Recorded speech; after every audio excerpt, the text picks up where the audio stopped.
What is up, guys? My name is Hie. I'm a Terran player for O Gaming, and this will be my first video that I've done in quite a while. I've been fairly busy trying to improve and just get better at the game. But this will just be probably a quick little video talking about the new maps in the map pool. So, in case you weren't aware, the maps that are going out are going to be Whirlwind and Echelon. And the new maps that will be back into the map pool will be Star Station, kind of 2.0, and a map called Altazim Keep, a new map that or Stronghold, not Keep, a new map that we've never seen. But first map I'll talk about will be Star Station 2.0, and talk about some of the differences between this map and the older version of Star Station, the 4-player version, and then we'll talk about Altazim. So, Star Station. This map is gonna play out very similarly to the older version. The only difference is that the bottom left, this expansion that was supposed to be down here, and this top right map are these expansions are gone. So there's effectively 4 fewer expansions on this map. Also, something to note: these little things down here, you can actually walk on these. I wasn't sure about that when I looked at it, but I did test it out, and I will even send out an SCV for your guys' benefit to look at it. So, as I said, this map is going to play out fairly similarly to the older version. Why is he walking all the way over there? That's strange. TVT, more of the same. Biotank, going to be probably the standard on this map. Third is very wide, as we all know. Control over the 2 center towers is going to be pretty key. Expand down here, and then just keep control of your tower and try and push out and take your opponent's tower. Fairly similar to the same kind of stuff. So you can actually walk on this guy. Oh wait, you can't walk up here? Wow. Could have sworn you could have walked up here. Well, I'm just an idiot then.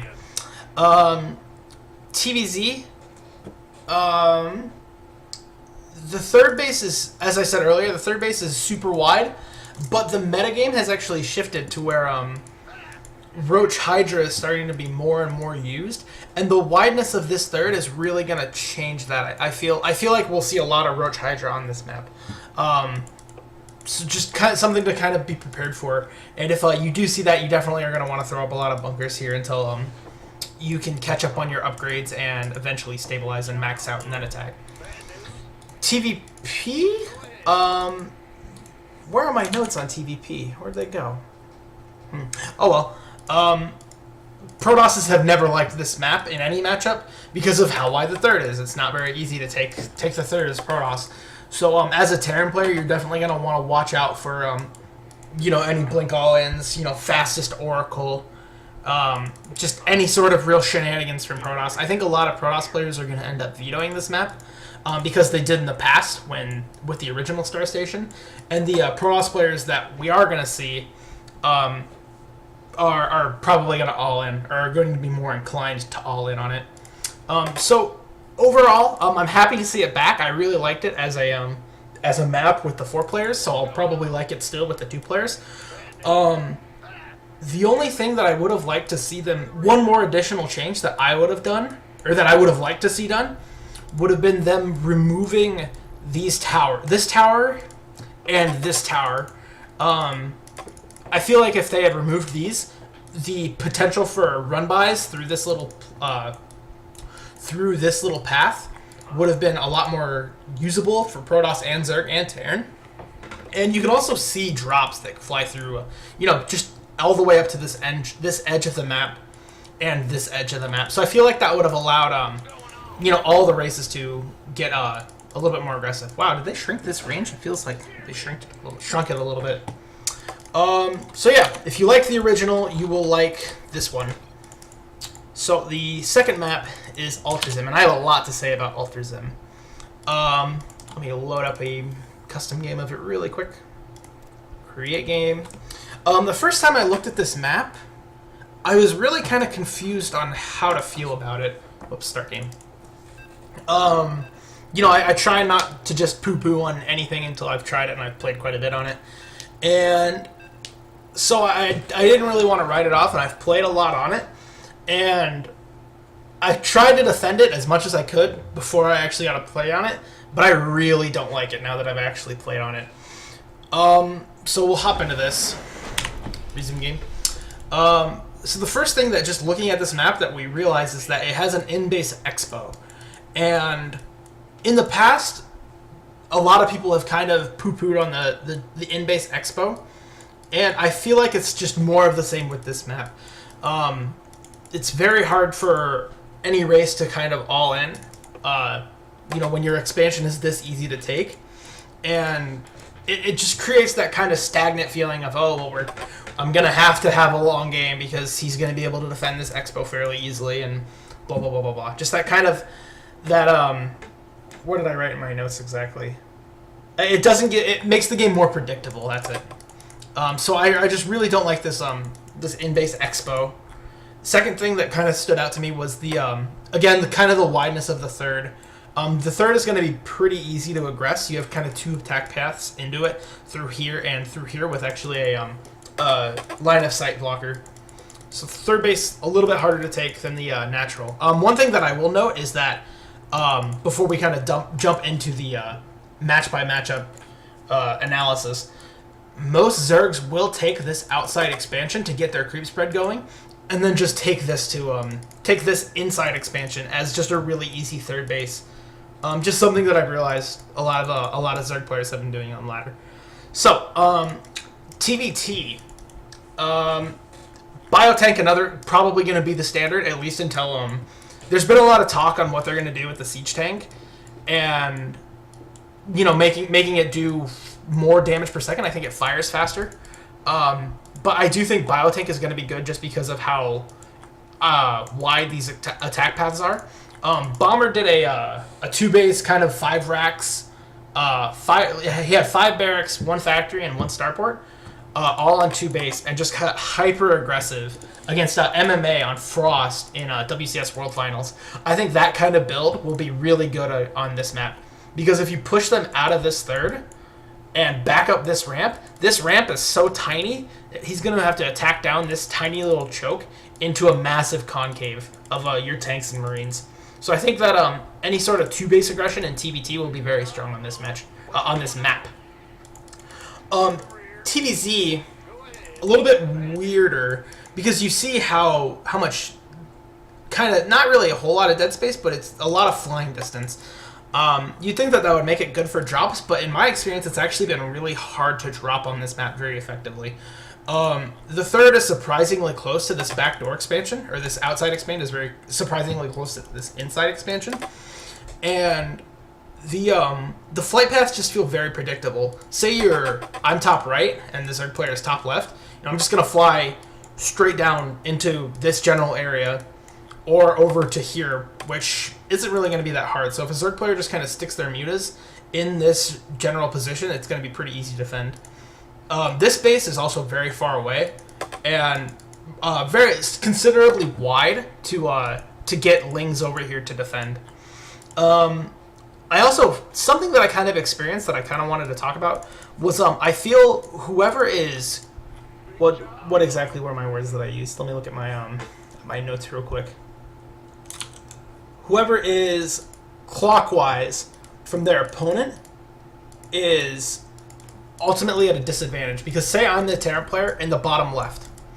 If my Zerg opponent is over here where we actually spawned, he has his natural right here that he'll take to get his creep spread going.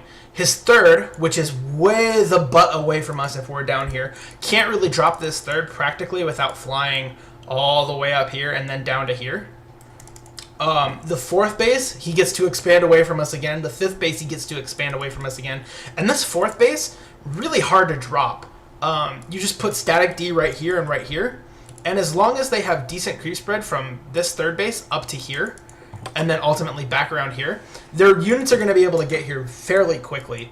So this map is deceptively hard to drop on in my experience. So I don't really like TBZ on it. It's also, like, it has some choke points, like here, and, where else? And here. But what a Zerg player did do to me was he put, where is that spot? Oh, he went, like, kind of, your Ling Baneling Muta into, like, Infestor Ultra with, like, Mutas flying around. But he also went Broodlords and stuck them up here. And I just couldn't do anything about it as I was trying to defend my base right here. And it was really annoying, and ultimately I lost the game because I could just never engage on top and into his Broodlords. So just annoying little things about this map, like this base being hard to drop, and just stuff like that. TVP, again, kind of the problem is going to be that it is difficult to drop on this map in my experience. But Protosses will take this base as their natural. There's no reason to take this wide open base over here as their natural, so they are obviously going to take their end base expand. I feel like this map has the biggest problems in TVP as far as Terran based matchups. I'm not going to comment on Protoss based matchups or Zerg based matchups. The problems for Terran versus Protoss have always been, as long as Heart of the Swarm has been out, that Protosses can just play as greedy as they want.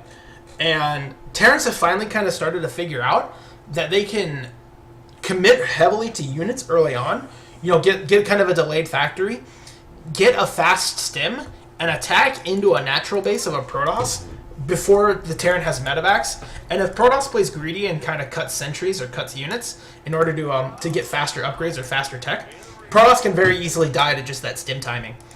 On this map, you can't do that because this ramp is so skinny that one force field will cut you in half, and then just Nexus Overcharge, as long as they don't go full derp and put any of their tech down here, Nexus Overcharge is going to be able to hit you no matter how you try and run along here. So this map is incredibly annoying to try and play against Protoss on.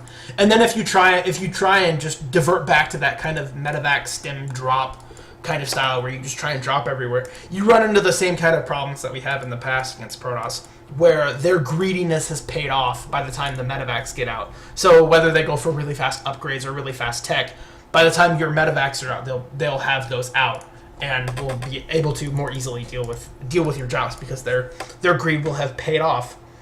So that's all the matchup by matchup analysis that I've done. Overall, my general thoughts on the changes. I'm glad that they did remove Akalon, because Akalon started getting really dumb in the sense that players had figured out that they just never have to attack. And so you'd see like 3-base mass battlecruiser Raven tank into taking a fourth and then just like slowly killing Zergs, or Protosses against Terran trying to just being able to just take a 3rd base and cannon up and just not really die to anything.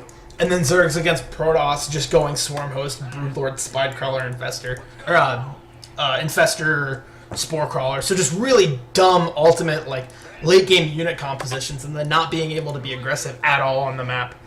Whirlwind, I don't feel as adamantly about the removal of Whirlwind, but I'm not upset that it's gone. It was one of the older maps, so it's just kind of, kind of cycled it through. So not really, kind of neutral towards the decision to remove it. As far as the new maps go, I'm happy with the changes that they made to Star Station, and I'm glad to see it back. But Alters Them, I will be vetoing this map. As I said, the games that I've played on it, I've really not enjoyed, and I've really not had a lot of fun on. So that'll be kind of up to your guys' discretion whether you want to veto it or not. But I know for a fact I will. So that's kind of my 2 cents on the maps.